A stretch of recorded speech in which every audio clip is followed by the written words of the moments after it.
Welcome to Lost Silver Productions. Once again, this is convention attention for Friday night, November 3rd, 2017. I'm Brian Spinsky, of course, and we've got it's the main body of the team. It's me and the other main man, Scott Goldine tonight, who you guys know well enough here.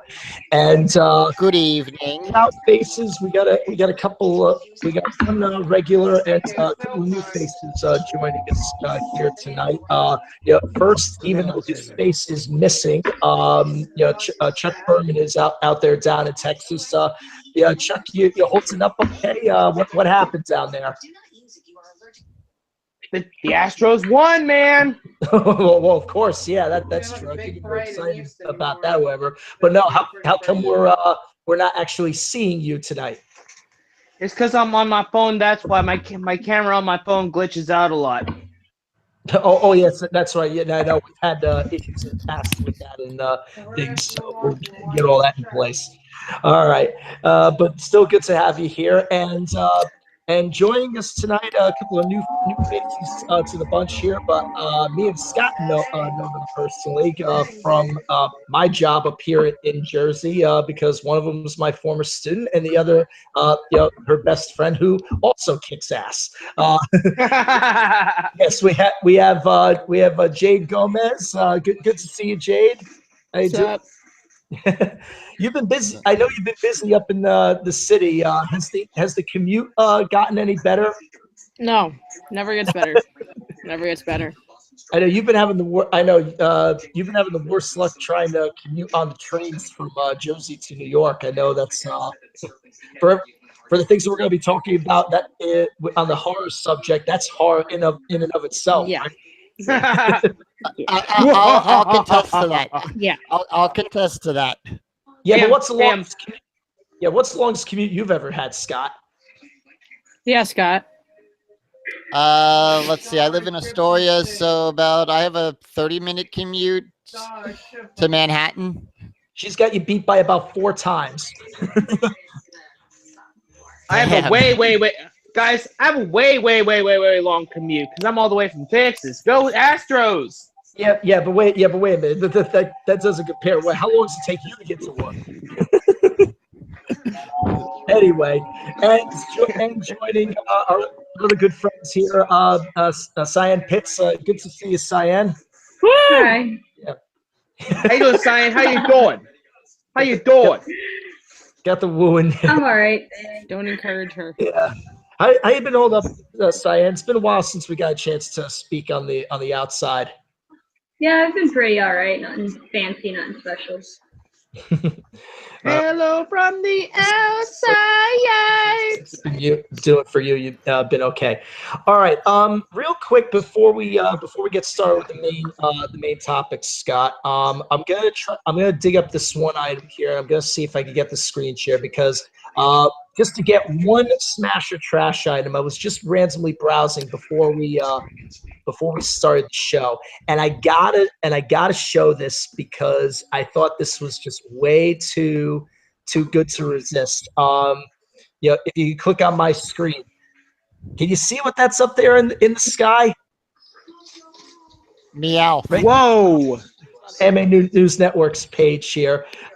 Yes, a Team Rocket balloon now actually exists. As it says, it's flying in Saga Prefecture, and I didn't realize that the anime was coming up to 1,000 episodes. I totally I didn't realize that we were up to that count up to this point.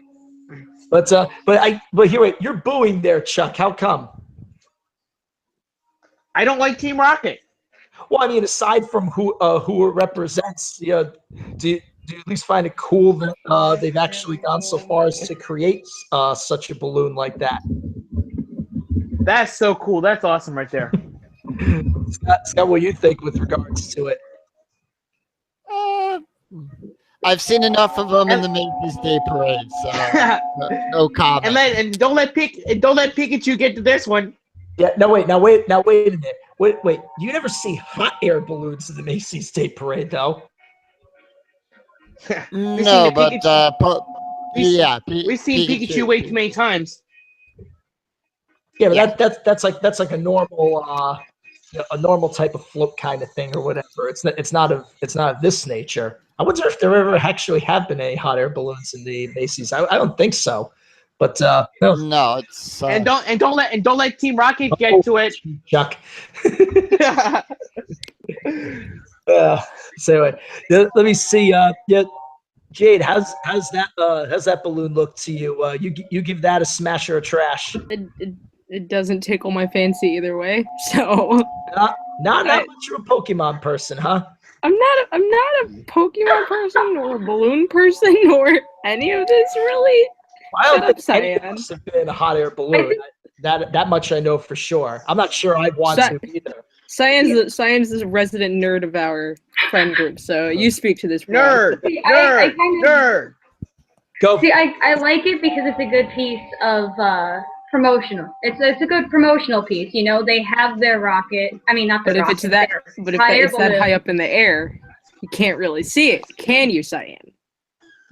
Well, you can see it lift off. Not to mention that if I'm not Pokemon movie, which is going to be in theater soon, so that's a good throw out that there's going to be a movie in the theater soon. So I didn't even know there was going to be a movie in theaters soon. So clearly that didn't work out very well. Well, the movie's already been in Japan. It's coming here to the States on Sunday and Monday. yeah, See, it's like I did not it's know like any a of this. I think it's like a retelling of when Ash met Pikachu. So it's going to start from the beginning, but it's not going to include Brock or Misty. It's going to include different characters. Yeah. Boo! Then what's the point? We talked about in the previous Smash and Trash on earlier podcast back in the summer. Yeah, no, we were a lot of people have been crying foul with regards to that. So yeah, I'm calling reboot.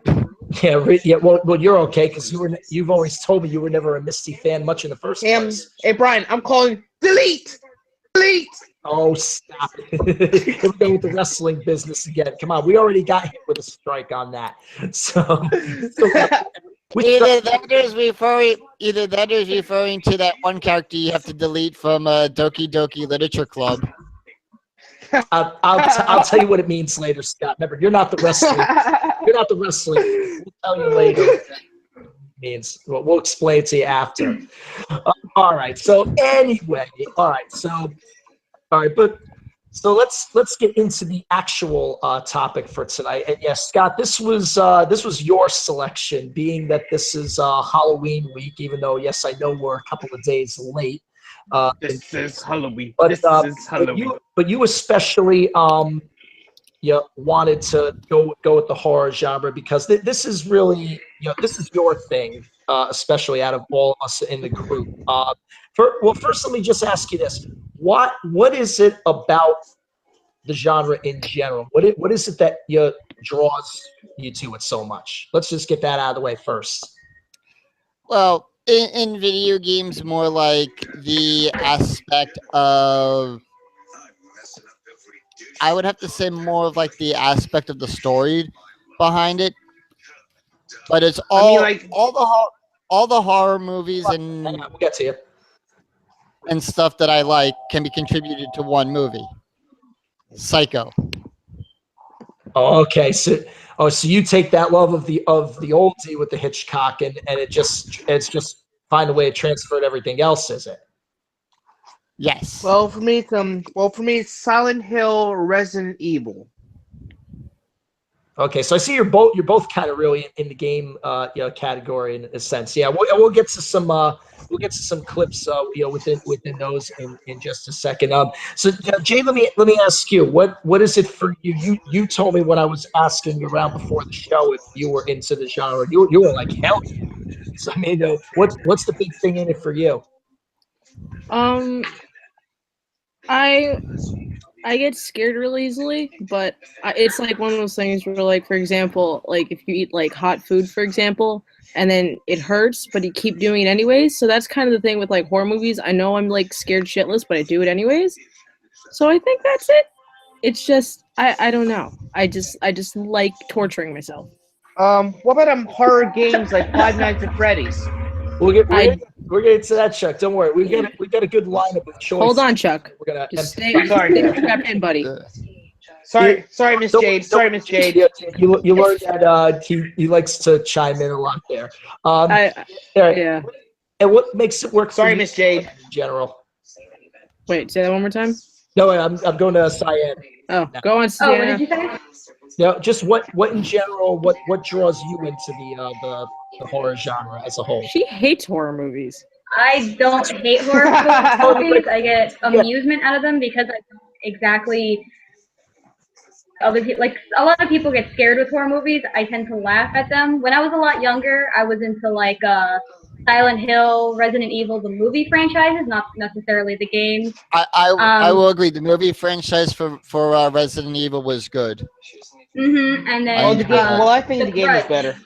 The Grudge was another one of my favorite movies. I used to look like A movie that that scared me. I I can't imagine I think a movie. my life, Jade. I've Yeah. known, Which one? I've known you. Which version of The Grudge? The one we got with Sarah Michelle Gellar, or the one that actually came out in Japan? Sarah Michelle I Gellar has believe it was not the done one that anything came out special. in Japan. Considering that they used the same actress that played Kayako in the Japanese version to actually play her in the English release of 1 and 2. When that come out, Yeah. Scott? I see. Yeah. And you can pull that up so I can see when it comes out. What's that? What Scott was talking about, the two movies that he was talking about. Wait, which one? Which one first? You talking about Psycho? No, the one he was just talking about a few seconds ago. Grudge? The The Grudge. Oh, Grudge. Well, Yeah, okay, when the Japanese release come out? That came out before the US version. I think like in the late 90s, right? Or was it later Late than that? 90s. I think late 90s, early 2000s. I'll look it up in the meantime. All right, cool. Well, what's like the key difference between the two? Now, wait, who saw the American version first? I did. Okay, what? So wait, and wait, Scott, you see the Japanese one? Bits and pieces of it, not the whole thing. Japanese one is 10 times scarier. Japanese people are just 10 times better at horror than What American people. What makes it Well, scarier, Jade, than the I will. I'm going to chime in a second before that. The Asian style horror movies are more psychological than ours. Exactly. Okay, Exactly. that's going to get into a comment that one of our colleagues on the team was making. Before we start, so I'm going to get into that in a second. But Jade, is that in general what you've seen, like in comparing the Asian version of The Grudge to the American one?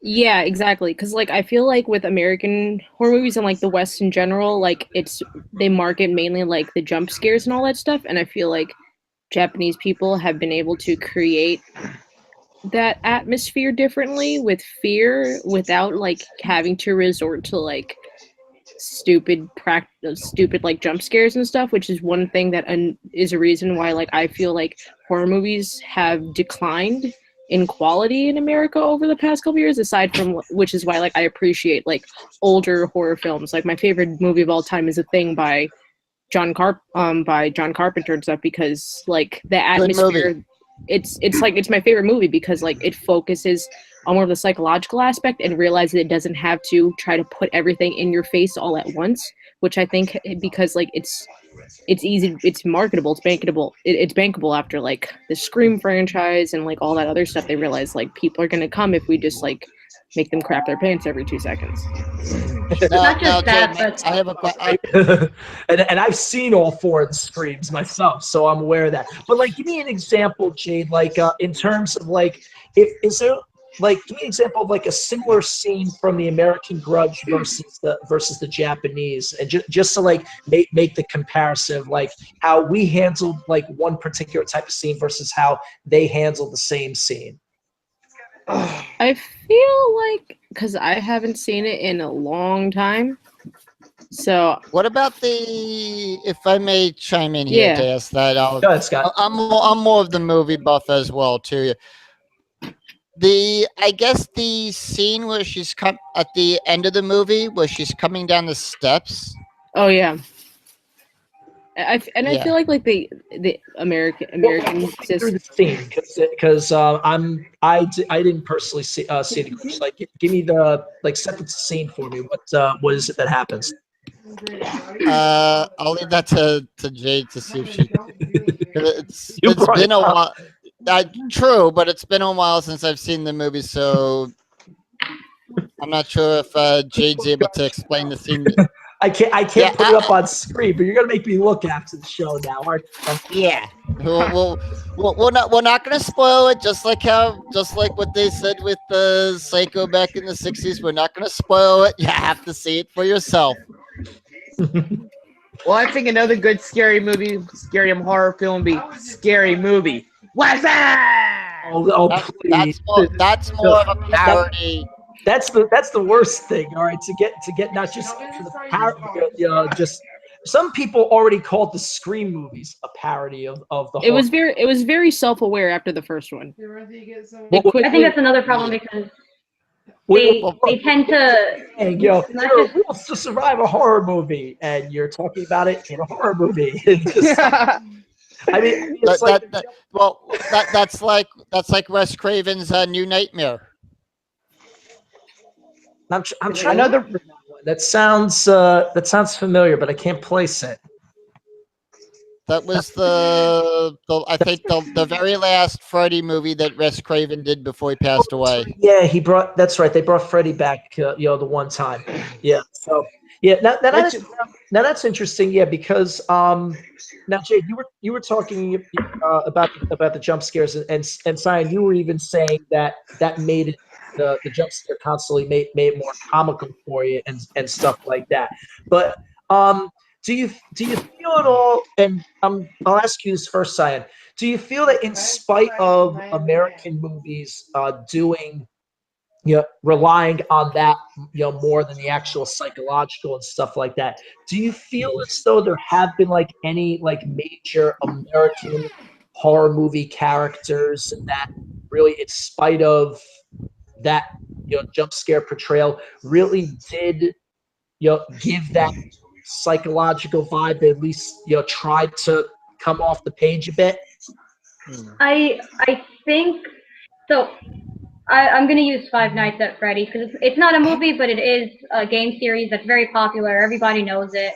Right. Yes, So, because the I jump think scare they- part is compared. And they are It's making compared- it into a movie. Chuck, hold that thought for a second. They are making it into a movie from Okay. from what I heard. Can't believe that's actually So Cyan, you have to bring With- Dion with- into this.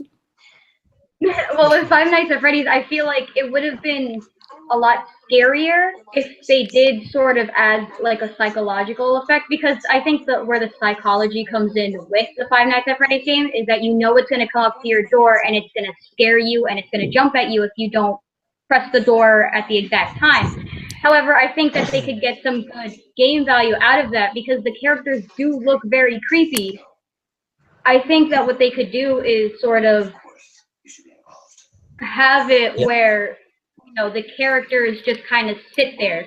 Because for me, what kind of scares me with Five Nights at Freddy's is when the animatronics are just there. They're motionless. It's the idea that they're going to jump out at some time, but they never do. And I think that's a good play where, the characters are iconic and they could have done something a lot scarier because psychology really does mess with you. And I think that horror is a lot better than jump scares. I think that gets True. old. True, but here, also Scott, throw I- the camera over to my screen, just for the precious Right. few out there that have never actually looked at a Five Nights at Freddy's game, just to give them an Or idea. even a Gmod or a fan version. Or guys, if you actually want to see a good playthrough of Five Nights at Freddy's, I recommend go checking out Markiplier's Five Nights at Freddy's LP. Oh, my wife! My wife loves Markiplier. But anyway, my thing is on that. And I want to add to what you said about that too. Within that jump scare thing and the psychological, you're also building up suspense too, because you know it's going to happen. But the fact is, when don't is know it it's going to gonna happen? Right, and it's going back to what Hitchcock said in one of his interviews. It's like if you tell the audience that quote him exactly on this one. He said in an interview that if you say that a bomb's going to go off in 5 minutes, you give the audience 5 minutes. You know, they expect the bomb to go off in 5 minutes. But if you say it's going to go right, but if you say that the bomb's going to go off in 5 minutes, but then you don't let it go off in that 5 minutes, you've just gained 5 minutes of suspense in that time frame. Did you just hear yourself say 5 minutes? Yeah. No, whatever reference you're going for, don't. You're thinking of 3 minutes, Chuck. And again, that was the last podcast. I think another issue that I kind of have with horror is the hero aspect. I feel like American horror tends to have a hero and or tries to make it so there's always one person that survives against the odds, which is kind of weird. Like if you have this serial killer who obviously knows the outline of the land, knows what he's doing, has done it so many times, and then you just have this one person who throughout everything, like the most ridiculous to me is when they fight him off so well. And I think with American horror there tends to be that whole hero aspect. Like somebody has to be surviving at the end of it. Somebody's got to be the one who fights everybody off and defeats all the odds and tries to save everybody. And I think that's just not. It doesn't play realistically to what a lot of people would do, because you have a lot of those same tropes, like the couple that's always making out and then they die first, or then, the token racial person, And so. I think that's why like The Thing is one of like the greatest horror movies ever made, because like first of all, I was talking to a friend about this who's a big horror buff, and the thing that he says is he loves most about The Thing, which I didn't realize but it's true, is that it's like the first horror movie where they were logical. They they weren't like, oh look, there's a noise, we're gonna quietly go up to it and then we'll be worried that the fact that we die. Like they actually used logical reasoning, but it still fucked them up at the end. But then at the end there was also that survival aspect. But you mean like Silent Hill almost? I mean, I guess I have not played or watched any of it. And this was this now, Jade? The thing came out back in the 80s, I think like 82, 85, but then at the end it's two of them left, and they both realize like it's open-ended at the end, where they realize like it could still be one of us, because the whole point is that it's almost like a virus. Well, there was the original what about the Blob? The Blob? Are we talking about the one with Steve McQueen, or the one that was made in the 80s? Steve McQueen. Dave? Yes, Steve McQueen was in the Blob in the 1950s. No, I'm saying, wait, it got remade in the 80s? Yeah, it got remade.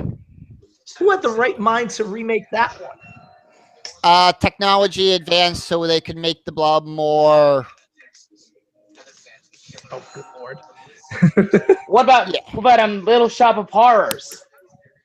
Little Shop of Horrors is not scary. That one's more meant for comedy than it is actually genuinely horrifying. That was made in 2 days. You know what? Actually, okay, so on the topic of horror real quick, not to cut anybody off, but like I just realized that I have seen I've read horror in the form of Junji Ito. If you're familiar with Junji Ito comics, he does a lot of master horror drawing. Like his art style is amazing, because his art style is realistic, but it's still got that horror aspect. And a lot of times with his stories, a lot of times when you see horror, it's like, why is this happening? Why is this happening? Junji Ito never explains why anything supernatural is happening in the comic. It's just something bad that happens. Nobody survives in the end. And his writing is some of the best, and it just leaves you feeling so unsettled and unnerved that it really is definitely one of the best when it comes to the horror genre, without a doubt. And I can think of 2 animes that come to mind in the horror genre. One is Higurashi no Nakakoro ni, and the other one would be Elfen Lied. And now I remember you brought up Elfin Lied as one of the suggestions, Scott, when you were first conjuring up the topic for this or whatever. But now I'm trying to think, Elfin Lied, you were getting some debate on that one. But what is it that you find within Elfin Lied that leads into the horror aspect or whatever? That is really hard to say because it's been a long time since I've actually seen the series. But I mean, like from what pieces do you remember though? Most likely the very first episode when you meet when you meet Lucy for the first time and she just goes on this massive killing spree and everything. I saw that. Yeah, It's that was pretty intense. Okay, so just in terms of the straight actual killing, murder, slash kind of sort of thing. So you're yeah, thinking from and it has one of the most if the other girls here want to back me up on this, I think the opening song for that was beautifully done for that series. now did the music play into any sort? Was You heard bits and pieces of it in there. But I Well, I mean, think like we know of a lot of horror movies and shows and things like that have that way of putting packaging the music to be able to draw out more of that tense creepy vibe just to keep you keep you with the goosebumps and all of that business or whatever. Hence why I'm going to go. Probably throughout this podcast, I will be referring back to Psycho for a lot of this because a lot can be drawn from that and how we view horror. All right, music, for instance, the music when you don't hear like the traditional, like if you were to listen to a traditional score soundtrack that Bernard Herrmann did for any of the Hitchcock films, you hear a full orchestra in that. You hear like the brasses, the strings, and everything. Right. In Psycho, the whole score is nothing but just using the strings. Aha. So even right down to the opening. It's naturally Chuck, but in general, it finds a way to just strictly lay on with the violins and just different undertones within different key scenes. Yeah. Right. Even to the opening, to the famous that famous. Exactly. All right. Yep. No, that is true. Yeah, no, I'll buy that. Absolutely. I didn't think of it from that particular aspect. Because yeah, like I said, I don't. Hitchcock better than I do, but from that respect, I can understand. Yeah, if you're just that one subtle change in music package, no, I can understand that. And the funny thing is, if I'll divulge a little secret about the most famous scene in that. When they were actually shower. Get the shower scene. When they were writing that out in script and everything, he actually called in. Now, if you look at the original title sequence for that, you see that it says concept or something about that Saul Bass. Hitchcock called him in, and Saul Bass storyboarded that whole scene with all the cuts and everything. Wow. That scene took 5 days to shoot and was the longest shoot from that movie. I can imagine if that was going to be the one that's going to set the tone for the whole thing. Yeah, you want that damn thing just right. No question. Yep. I understand that absolutely completely. I'll buy that. Yeah, totally there. Which is why I walked out on the remake in '98. I think everybody walked out on the remake in '98. Flop. It was not Box office bomb. sucker justice at all. Well, it wasn't because no one can, because Norman Bates was perfectly played by Anthony Perkins and everything. we also even talked about this a number of times, and we also said that a lot, like some of these, really tend to be a product of their time. It's like the story, regardless of what type of genre is, it's like it was more fitting of back then in the '60s. It's more relatable and that kind of stuff. Nowadays you could tell that it would feel really forced or contrived and stuff like that. So Right. yeah, so that's But when it doesn't go. But and I know this is another one that you're a fan of, Scott, because you bring him up constantly or whatever. And I will queue up if I could get the picture from my set here. Hopefully, Uh-oh. we won't get him. This guy, yeah. Tim Curry. Mr. Pennywise. Yeah. Good old Tim You've been- Curry. I know you're an It fan, completely. Me, not really. Love me some I have yet to read the book. I still can't finish The Shining for some reason. I get like halfway in and I can't finish the book. I put it down. Because from all our conversations, you've always made it sound like you were big. I'm a Stephen King. I like his work. Yeah, I like how Stephen King thinks, but What about Christine? Did you like that one? Christine, You Killer Car. never read it. It's on my list to read. Heard of it. The Yeah. the book for it is 10 times worse than the Right. original movie. The And- new and one. it's- It's really bad. And it's 11,000 page. It's 1,100 pages. Too. It is incredibly 1100 graphic. pages? Wait, 1100 worse- pages? 1,100 pages. Wait, hang on a sec. Yeah. Wait, Jade. Worse good or worse bad? It's worse in a good way. It just in terms of like content, like Stephen King, like no holds barred. He went in on that book. Like it is incredibly graphic, and then there's one scene that is very controversial in it, and I don't know if I should talk about it or not. But that Are was you talking about the scene that at the end of the first arc of the book where they all have Whoopi with the one girl character? yeah, the child orgy. Okay. Oh boy.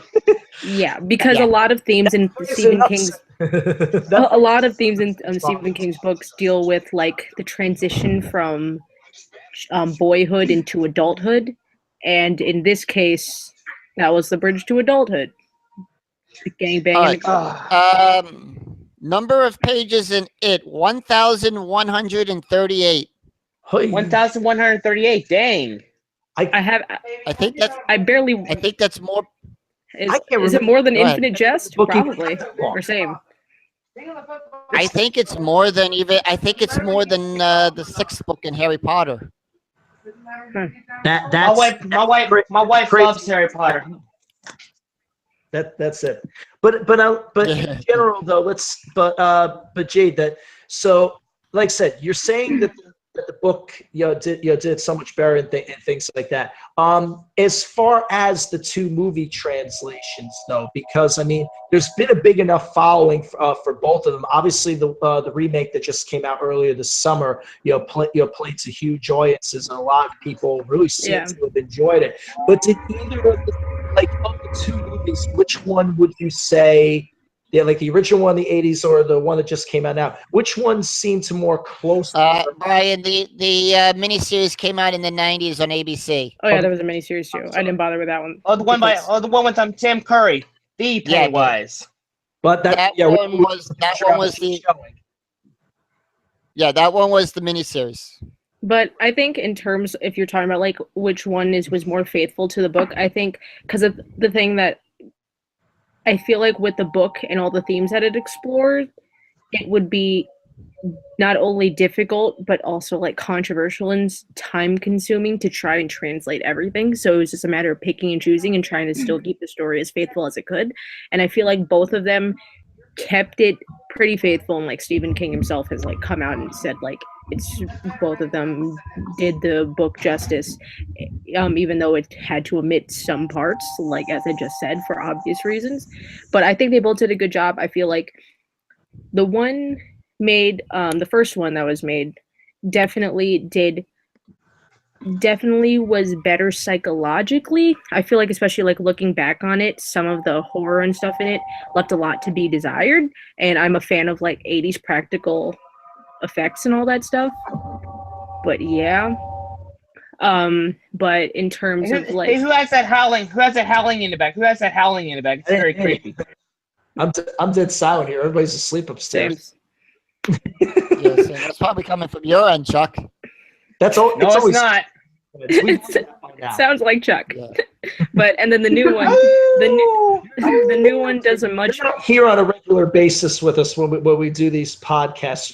Chuck is always you're ready at a moment's notice. Anytime he's gotta make a sound effect pun. He's always got his Zelda sound effect ready to go with a moment's notice.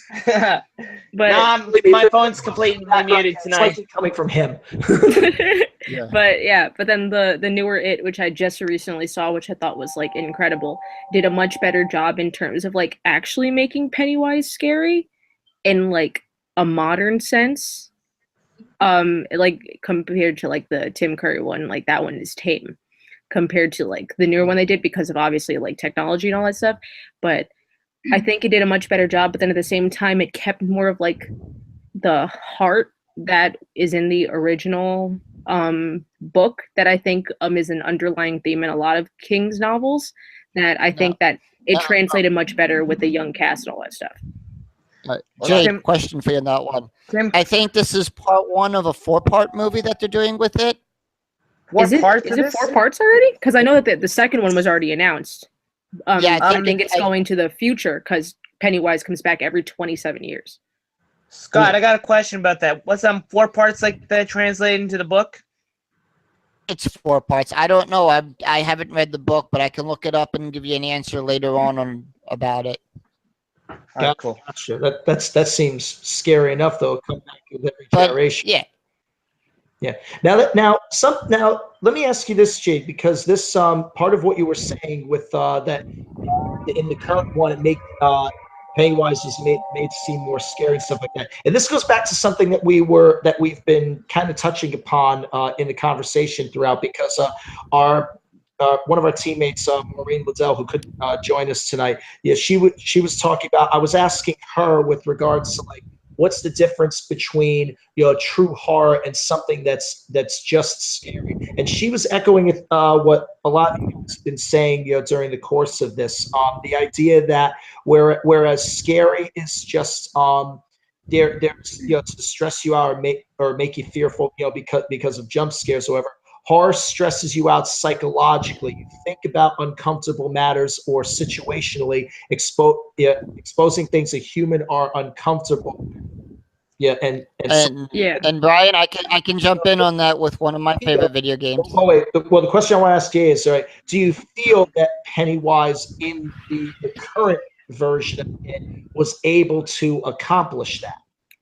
I feel like not as much, because Pennywise in the second one actually doesn't receive as much screen time, and it's more explicit in how he manifests himself into their fears, which is the basis of it. He's able to manifest himself into whatever your worst fear is. And I feel like what was scary was more coming from like, you are putting yourself in the position of the children, and in the case of like, they already deal with enough horror as it is with their daily lives and stuff. So it's like the interplay between both their fears being manifested through Pennywise and their fear that they deal with the adults at their home. I feel like it doesn't really do the psychological aspect that I think is the reason why like the original one did very well. I guess because of how It sounds like that would be the definition of psychological, though. I feel like it is, but for me personally, it wasn't. I feel like the original one, which is why like there's so many people who have a fear of clowns because of that original movie. And I think the way that they did it, I think that's the reason, because they older horror movies were forced to rely on much more practical matters. I just keep going back to practical effects because like John Carpenter and all these other like older filmmakers pioneered that. They're forced to rely on other outside aspects in order to create something that's scarier. And I don't know, because like I feel like just even going back to like I don't know, like maybe it's hard to explain, but like just the fact that like it's probably just like this man in like face paint and stuff rather than like this spiritual entity that's able to manifest himself into many different ways. I think the Tim Curry one, it gets that across more so than in the newer one. It feels more like he's a mythical creature, and I feel like the real life aspect and the practicality of the first one kind of added to that realness. And like maybe like John Wayne Gacy, or like there's like another John Wayne Gacy across from your neighborhood. It's supposed to be an elder god from what I've understood. Yeah, something like that.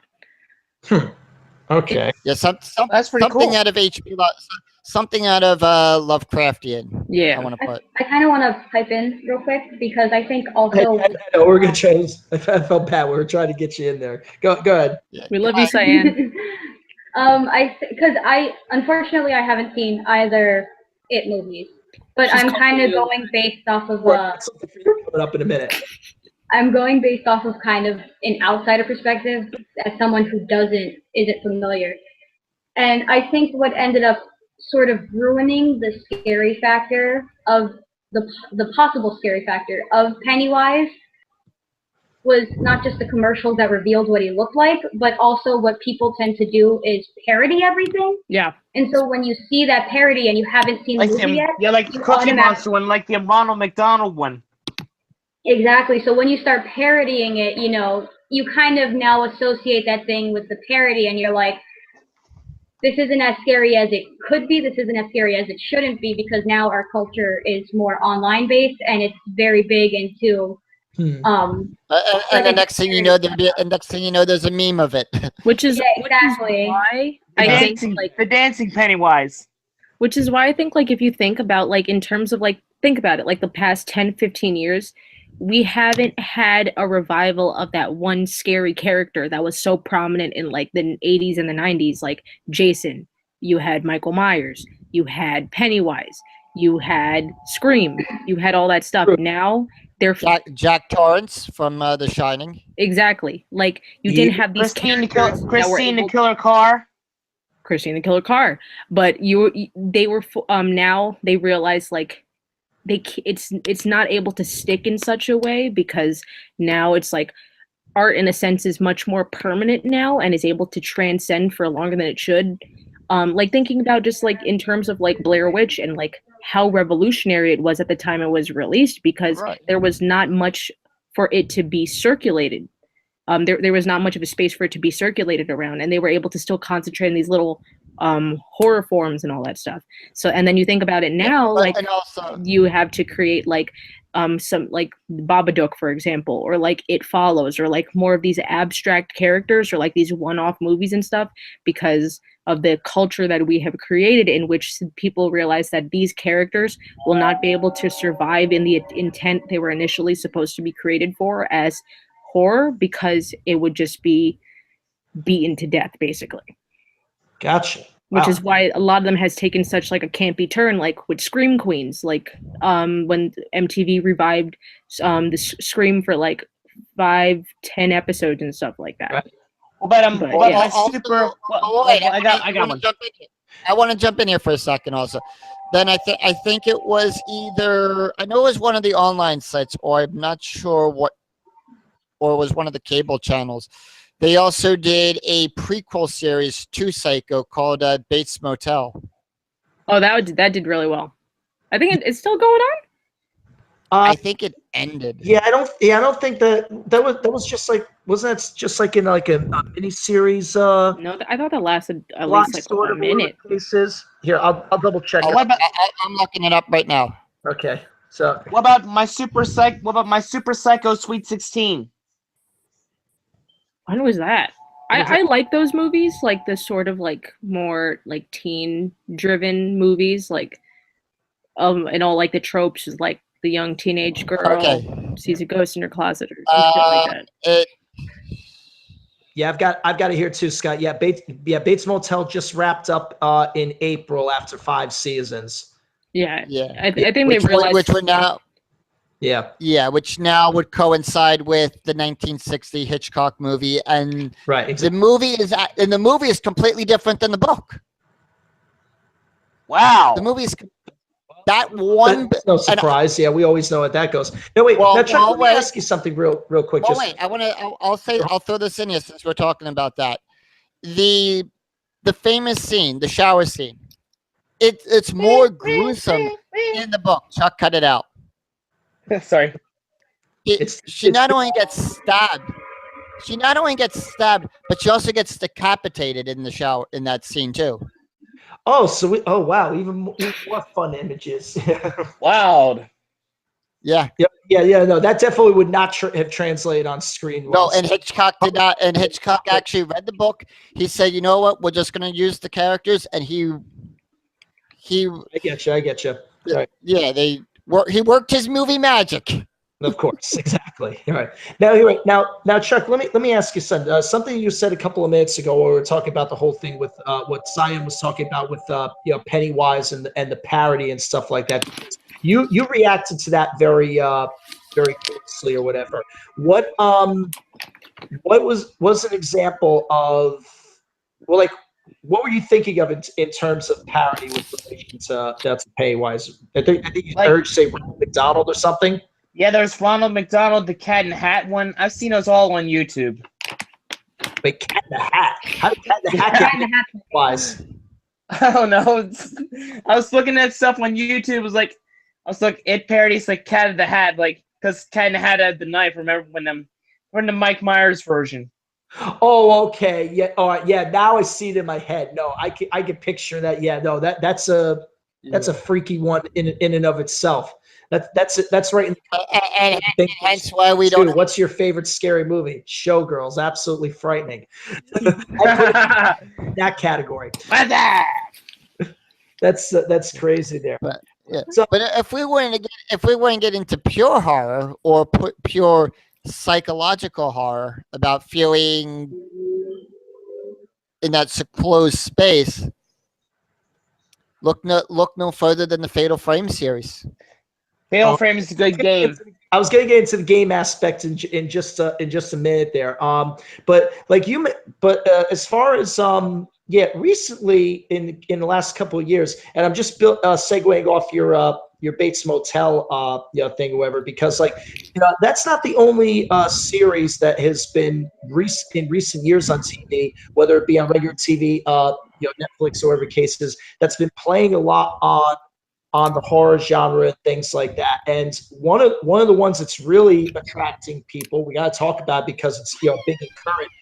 And I know Cyan, you're the one that watches it. My wife Andrea does too or whatever. You're the Stranger Things follower here. We got to have an acknowledgement of that. What I haven't. I love stuff. Oh, you too, Chuck. Okay. Well, here's. Oh, especially the Ghostbusters episode. Oh, gee. Yeah, I've seen. Yeah, no spoilers because I haven't seen season a lot of references to 80s stuff or whatever. But here, let me get Cyan here for 1 second. What? Because here you can better describe it, than I can, because I've seen bits and pieces, so I know a little bit. But here, give me some more depth, Cyan, as to what the draw is for this genre with Stranger Things. That's it. Okay. So the draw with Stranger Things, I think, has not just to do with the characters, but the story and sort of the aesthetic. So I think, in terms of aesthetic, one of the things that shows tend to do to itself is date itself. They'll use modern lingo, they'll use modern technology, and they'll try to sort of appeal to the modern crowd as if it was like a 90s cartoon. That's the worst thing you can do. But with Stranger Things, it takes a more... It's set in the 80s, right? Yes, that's what I mean. But think about it, because it's a show made now, but it's taking place in a different time. You can pretty much enjoy it whenever. I see. I think a lot of it also has to do with the sort of mystery around how they write the show, because there's such a mystery around 11. Even after season 1, there is that sort of mystery. Even after season 1, you're like, oh my god, what's going to happen next? You want to know the full story. It doesn't divulge all of the details. There's still such an air of mystery around it. And then you have these sort of creatures that you don't even really see until towards the end of the first season. You know what I mean? So there's still this whole psychological fear of, oh my god, what is this thing? What is the upside down? Stuff like that. And then you finally get to see it. You finally get to experience it. And you also tend to put yourself in the position of there's this character Will whenever the shot is on him, who the kids are looking for, and you sort of feel the fear of him not knowing where he is, if he's going to survive. What about the movie The Village? We don't talk about the village. Think about that. That's like We the. don't talk about the We We don't village. talk about Avatar either. Yeah, we don't talk about M. Night Shyamalan wait in a minute. general. What about the Sixth Sense? Sixth Sense, I personally love it. Then again, It was a see great. One of It the was a few great movie. good. M. Night Shyamalan, he's good at what he does, but then he fell into the Shyamalan trap. The exact thing that he became known for. He fell into it. But one thing that he did recently, which I found fantastic, I think it came out last year or 2 years ago, was The Visit. And I think that was very well done. And He gets made. what happened? And he gets made fun of by Doug Walker. too. I see dead people. But yeah, I love The Sixth Sense. It's Shyamalan. He's talented in his own right, but yeah, like he ends up eating his own foot sometimes. I give him credit for doing the M. Night Shyamalan, a ding dong, as I've always called him. He's able to. Open Very good ones. He's trying to be like foot. He's trying to be like Hitchcock and everything. But he, I don't know. It just seems like he's hitting all the wrong, tropes and things to try to make something like that work. And I'll tell you, some of the things that he's done, it's like the production value just seems very poor in whatever respects. Like I know that my one friend Tim, he constantly rips on this constantly. Did any of you guys see Lady in the Water? No, I don't think I ever saw that. Time to play the M. Night Shyamalan drinking game. No, wait, ladies, did either of you see that one at all? No. At some point? No. The only thing, my one friend Tim, he keeps constantly talking about that there's like, just in terms of how bad the production value was with that film. He said that he was able to find a couple of scenes within the film that were shot so terribly, the boom mic is clearly beyond visible within the scene. It's that bad. So as bad as cheesy as an episode of Mystery Science Theater 3000. Yeah, but they're trying on purpose to be bad. Yeah, their success. Yeah, I think. Well, they're trying to rip into the B movies and everything. I think someone who's actually doing horror well and actually trying to do something innovative is James Wan, the one who he did Saw movies, Insidious. I think he also did The Conjuring too. He did The Conjuring as well, if I'm not mistaken. What about The Purge? The Purge, it's a good concept. But no. That's not horror. I don't put that in horror. Really? What category you put it in, Scott? Miscellaneous. What is that one movie that came out a couple years ago? It's not The Purge, but it's like they're all at a dinner party, and someone just starts killing them one by one. It's not the Purge, but crap. It sounds like House on Haunted Hill a little bit. No, it only came out 3-4 years ago. Who was What in about it? him? It's like an unknown cast, but it's. So a part. Is it Would You Rather? Friends one I could think of that. Other was really good. Yeah, the only Party of Friends one I could think of would be The Big Chill, but that's too far back. What about The Exorcist? The Exorcist never really scared me that much. What about the original Omen with Gregory Peck? The Classic. Didn't scare me as much either. Children of the Corn scared me. Yeah, and that was Stephen King too. Stephen King, greatest of all time. What year was that? Scott. What year was it? Time to play the Stephen King drinking game. No, Hey stop Scott, that, when dude. you Well, no, When I'm you're- doing Scott. it with Wait, Snapple. wait, wait. Okay, well, still, even then. Well, wait. Check's asking Scott. You are wait, next. Children of the Corn. what I year don't did that know. come out? I'll look that up right now. 1984. Whoa, 3 years the before I was born. Wow. I was Okay. born in '87. All right, that came out later than I thought it did. I thought that was another one that went back to the old days. All right, but that one's more modern then, I guess. Right. But if I may segue now into Yeah. Okay. So, Now let's yeah, get into that's- Fatal Frame. yeah. Well, I will cue up some footage. of which game? 1, 2, or 3? I'll hit you up with some 3. I Is there haven't one- played 3. I've played 2. So if you can find Alright, anything I'll from get 2, to- I'd be good. All right. It's Okay. saying the Fatal Frame games on Wii U. Is saying the Fatal Frame games on Wii U. No. Wii U would be Fatal Frame 5, Maiden of Black Water. Any good? And the funny thing, you have to use the Wii pad as the camera obscure and everything. Whoa. Okay. Yeah, this. Scott, Let me here's see Scott. here. Put the camera on my shot so we can just give everybody. Yeah. Well, Oh, so- that. Yep. Well, like describe yeah, what this we're is- seeing here. All right. In Fatal Frame, it's more like it's not your traditional horror survival game and everything. And this is why I don't play the game at night. Ladies and gentlemen, I do not play this Right. game at night. Not that you should Nightmare play a Fuel. horror game at night, but moving on. Hey, if you want Nightmare to play a horror Fuel. game at night and have Nightmare Fuel, yeah, then play Doki Doki Literature Club. But that's a whole other story about that game can fit into horror.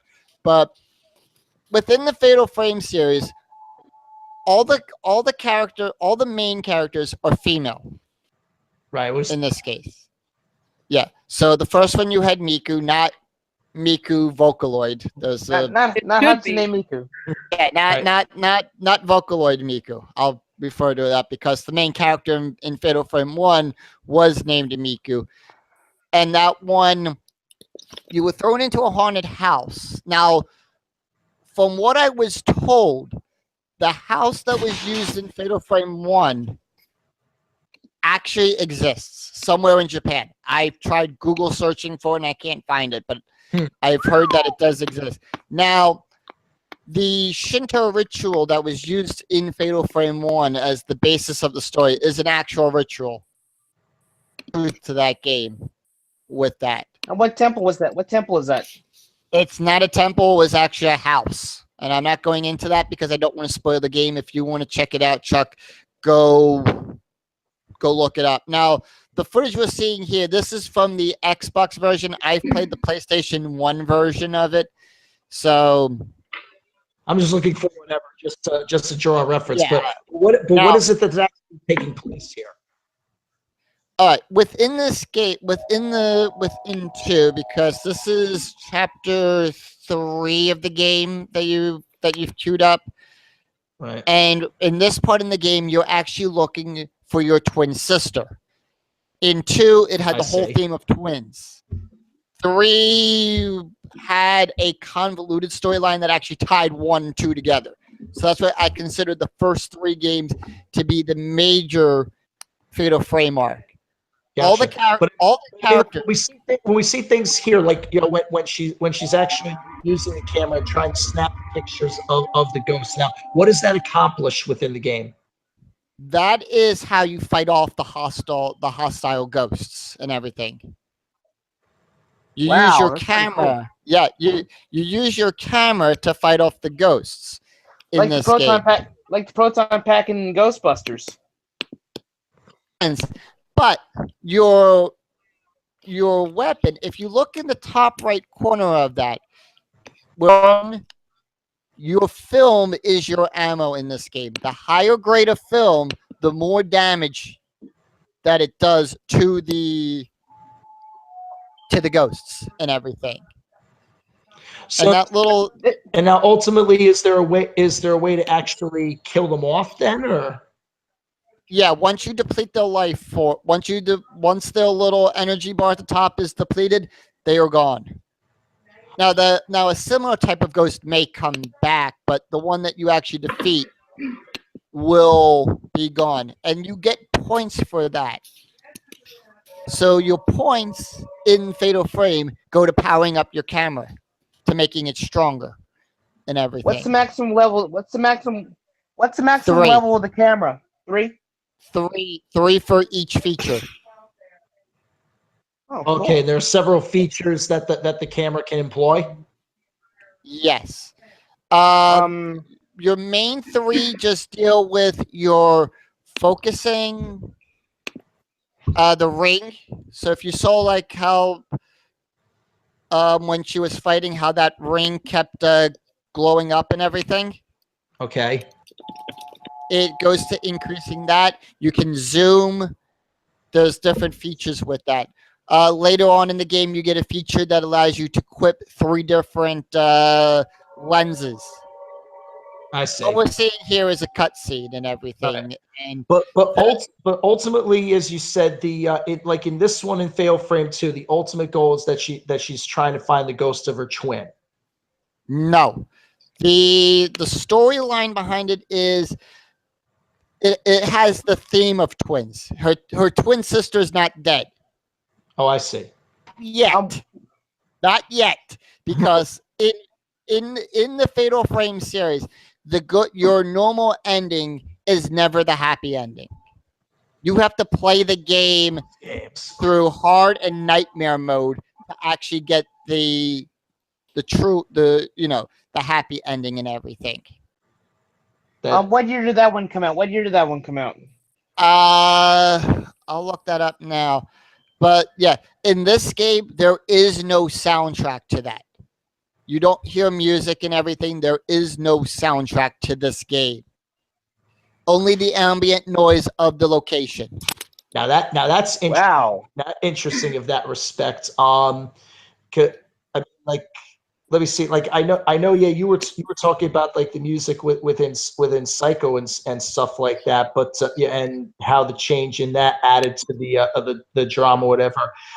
Cyan, let me ask you this: Do you think for that that idea of having no music and just letting the ambiance of the scene just be all that you hear, do you think that that's something that adds an effective suspense or scariness to a thing like this?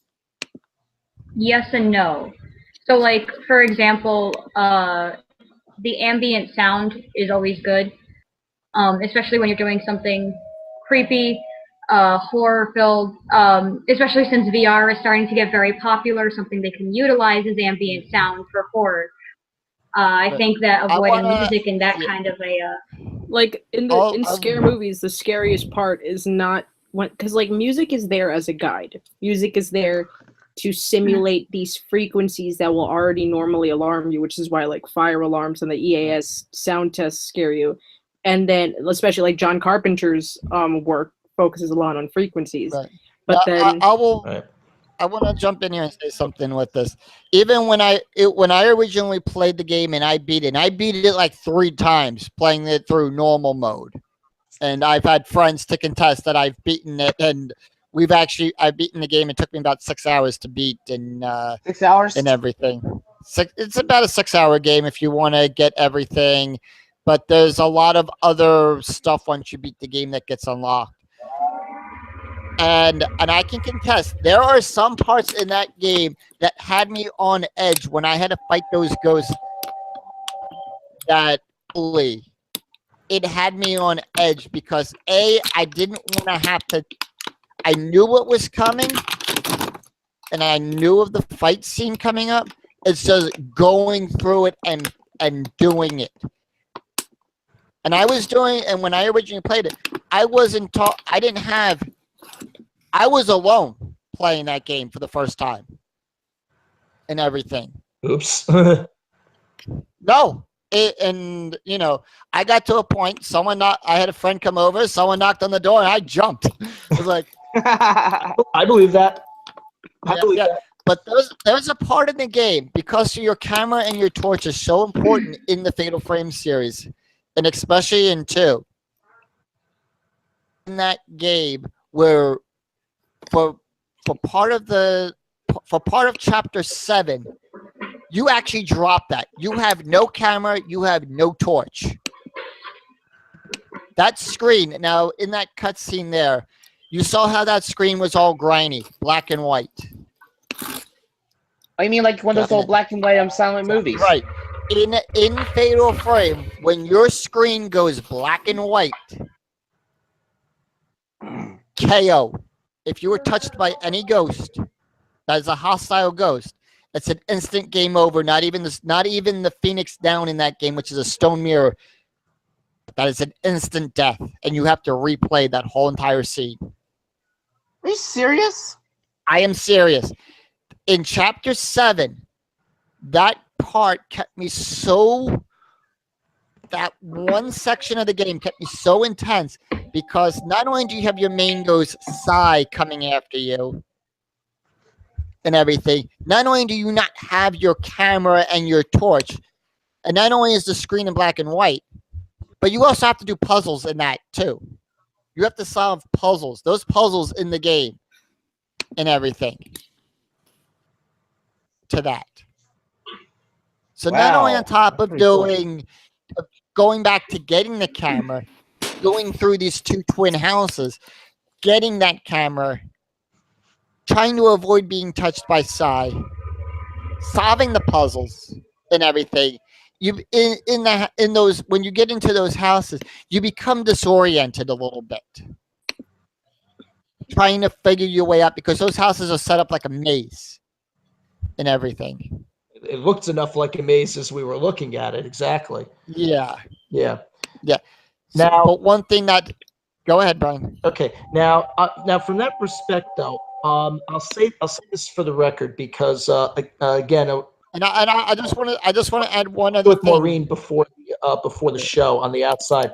Yeah, she was of a little bit of a different opinion than you with regards to the Fatal Frame games, and well, a couple of others that you suggested, because what she was concerned with, as she put it to me, she told me that she feels if a horror game is not damaging, if it doesn't pull you to a dark place or question yourself, or whatever, then it did not succeed.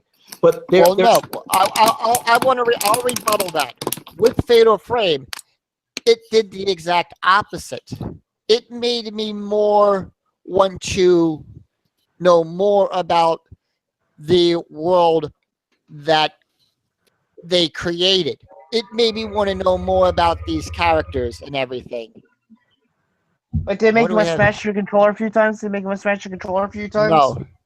Nope. It never did that. It made me want to know more about the characters, more about the story.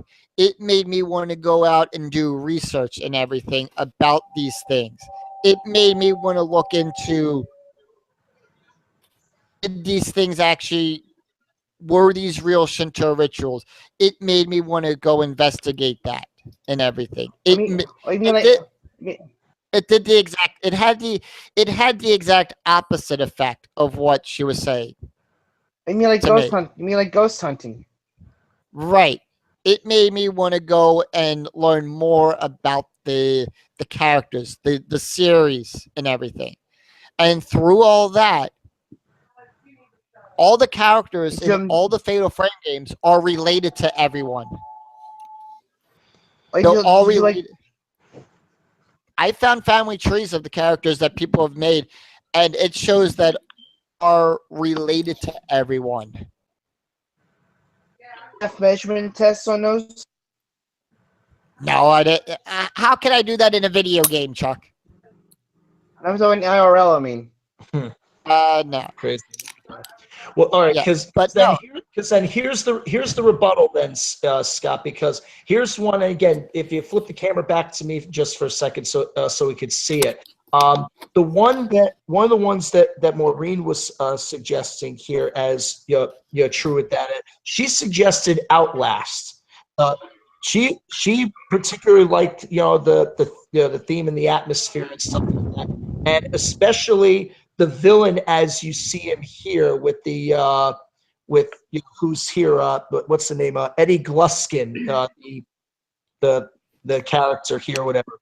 She considers him a very well written favorite villain in a game, as she describes him, a true threat to life. And as we've been using this term frequently throughout the show here tonight, the idea that he does his job of, like I said, psychologically damaging you and messing with your brain and stuff like that. Because let's see, See, like when I was playing 2 and everything, and when I saw like the videos of 3 and 1 and everything of Fatal Frame. Yeah, sure. I have to catch it at a moment like that. Okay, you can get off my screen. Of Fatal Frame, the whole series. I consider the first 3 games to be the major arc of the series. Everything else, when Nintendo took over, I still consider it, but I consider the first 3 to be the major games, the games that set up the world. And we got that in there. But I consider it to be more like, there were parts in that game that did scare me and everything. And I will admit, they did scare me. They did have have that effect on me. But but it was kind of, I guess, a backdoor sort of thing compared to how other people are describing it and stuff like that. Right. Okay. I do consider Fatal Frame to be a very good horror game. It has, it draws you into this world saying, okay, you're now in this haunted house. You're trying to find your brother who is trying to find this writer that disappeared in the first game.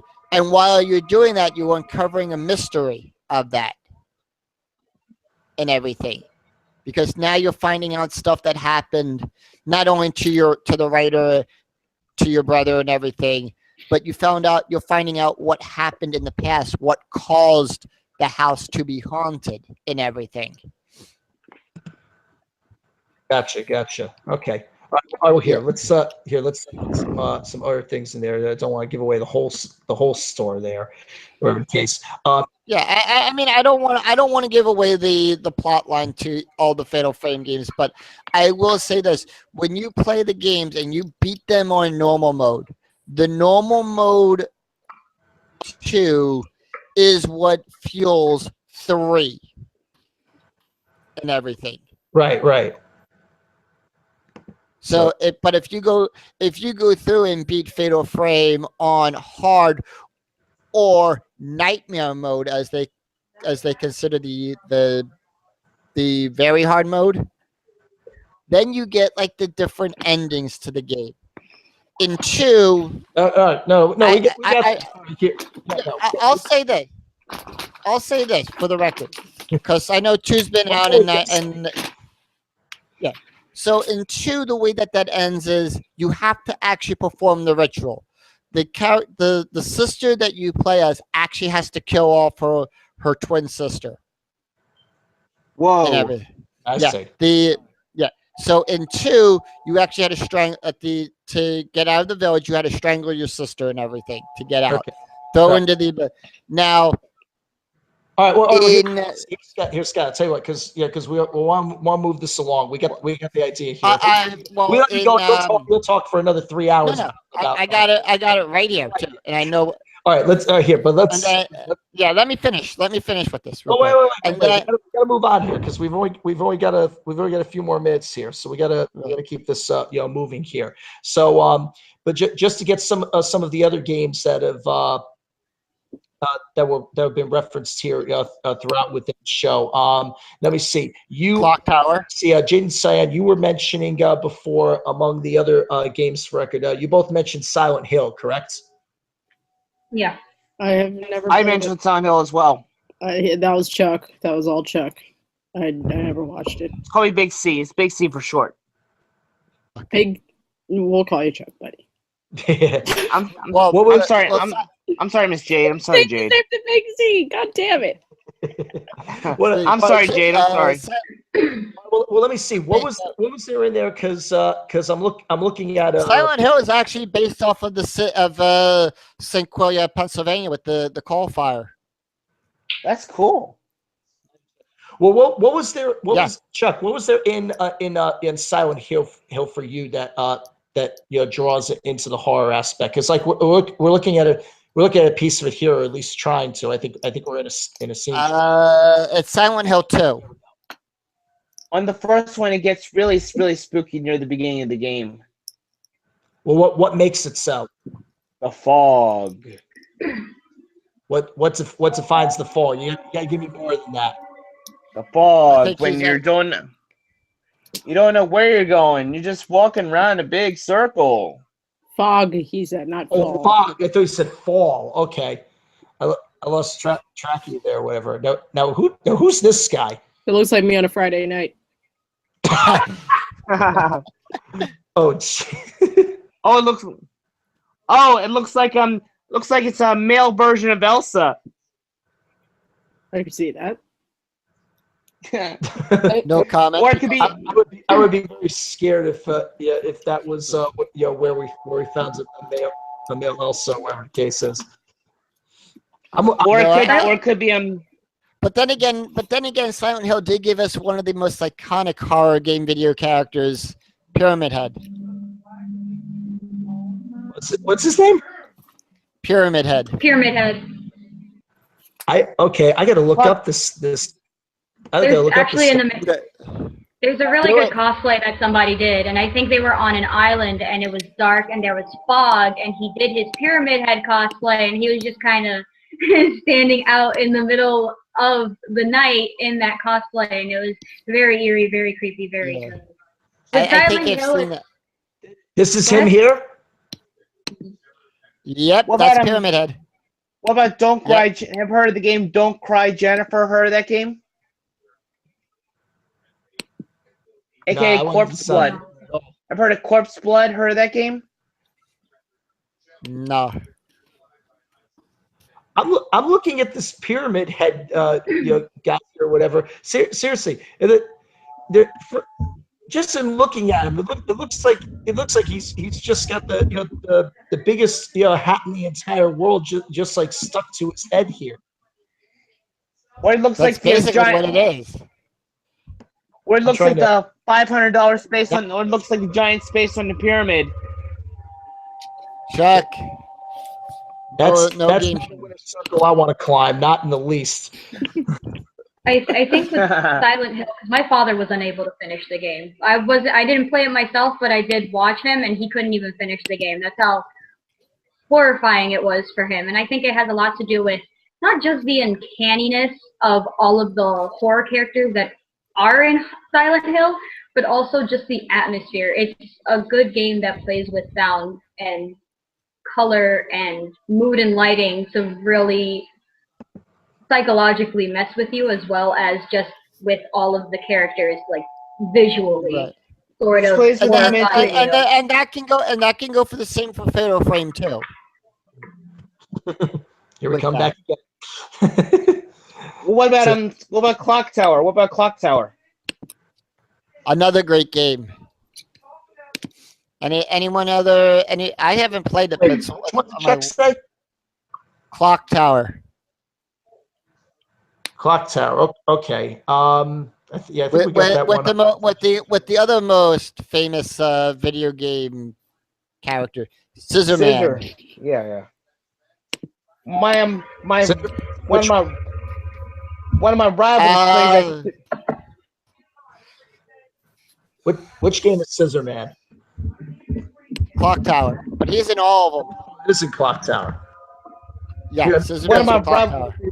Well, You're one of gonna my make me convention. think of these one of my weird convention images I've never seen before. Yeah, one of my convention rivals plays that game. I personally can't stand it. Clock Tower. Yeah, one of my friends obsessively talks about it.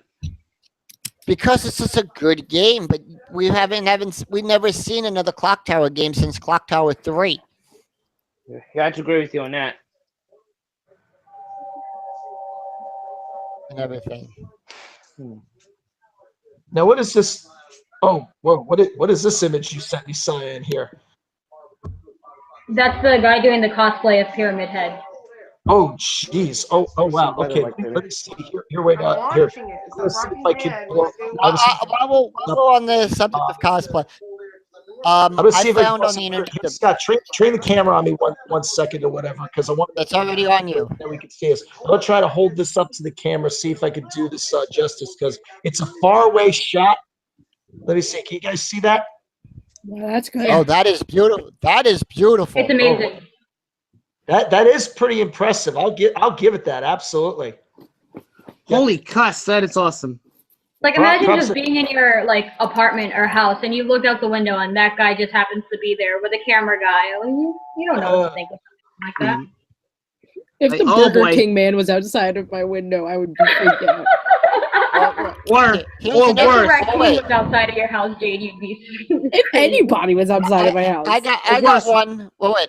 I got one here, and this one is actually of one of the ghosts from Fatal Frame 3.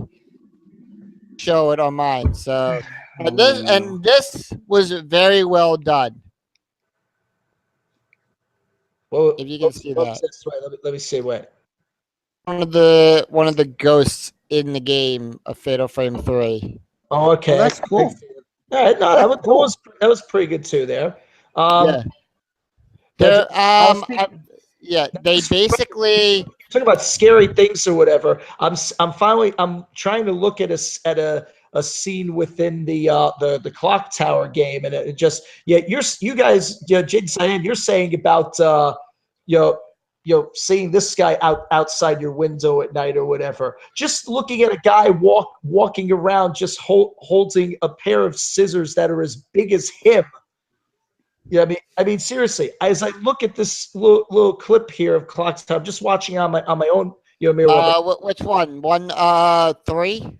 Not just like the first one, the first sphere. The first clock tower came out for the Super Nintendo, but it never got released over in the United States. Yeah, but there are fan edits of it though online.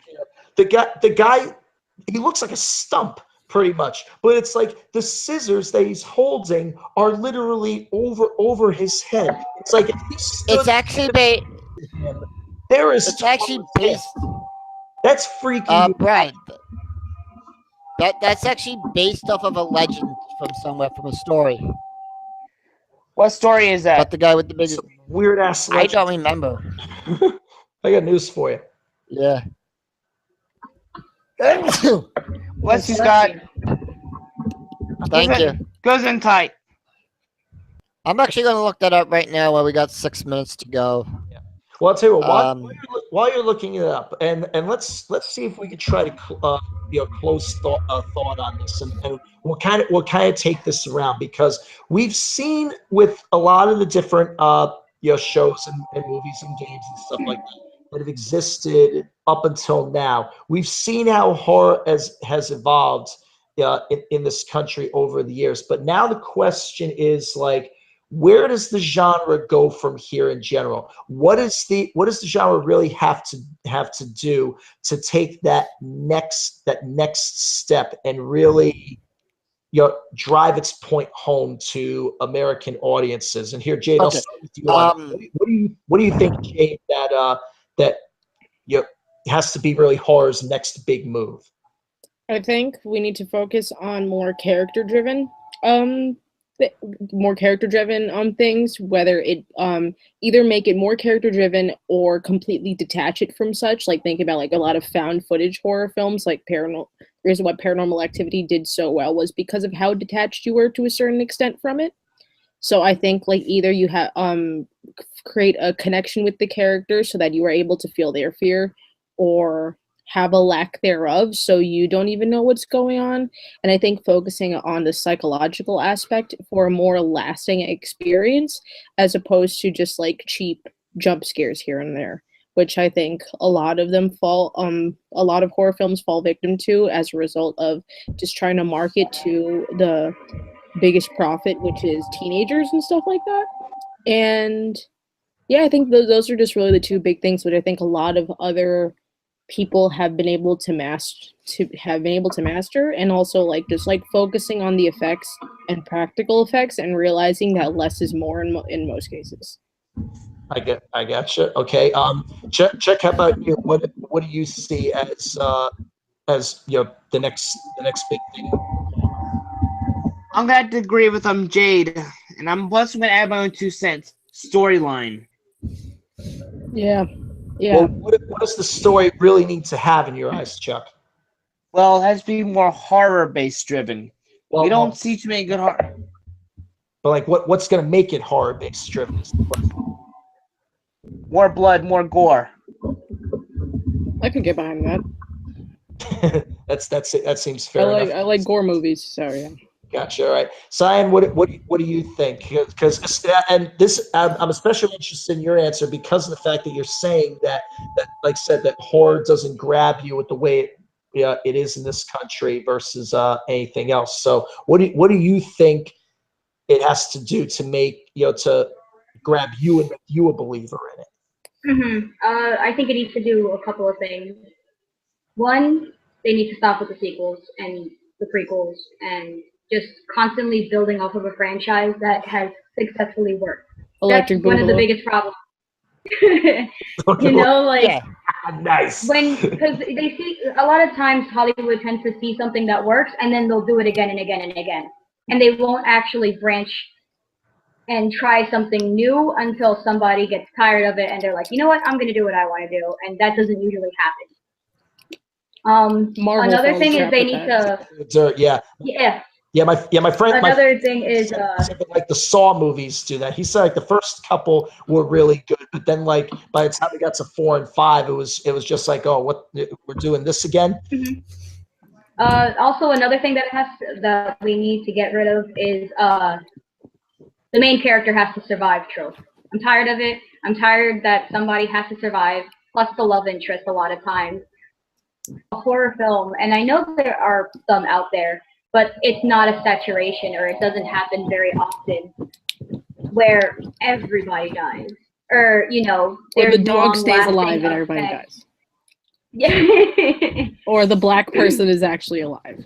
At the Or end. how about- You know what I mean? Like Or how about the cat? something like that. They need What to about- do something. What about the Riddler? Yeah. What about the Riddler? What? Have, That We're was not great. talking about that. has anybody ever seen the movie Hush on Netflix? No. No. No. Well, Not that one yet. No. well, watch it. Perfect example of a good female lead and actually compelling storyline, and it works well. I think if the main character is going to survive, it has to be done in a realistic way, like what Cyan was saying earlier. Like they magically get superhuman strength and are able to stab a serial killer Fight 'em off. in between the eyes. Like no, I think realism And I and think- logic. Yeah. And one more thing that needs to do away is oh, I had it in my head and it went away. Brain fart. Damn it. Uh, Here, he Take could your go, time. and then if I remember it, I'll let you know. yeah. no problem. Um, All right, here's Scott. Your closing thought on the concept, and then we'll try to cut out. With movies, they need to look at how Hitchcock did it. He had one pure thing. He had what they would call pure cinema. Show, don't tell it. I'll use it as an example. Like in the opening of Rear Window, when we, Jimmy Stewart in the cast, and then we pan over, and then we see that the camera and everything that got busted, and all his photography and all the pictures he's taken.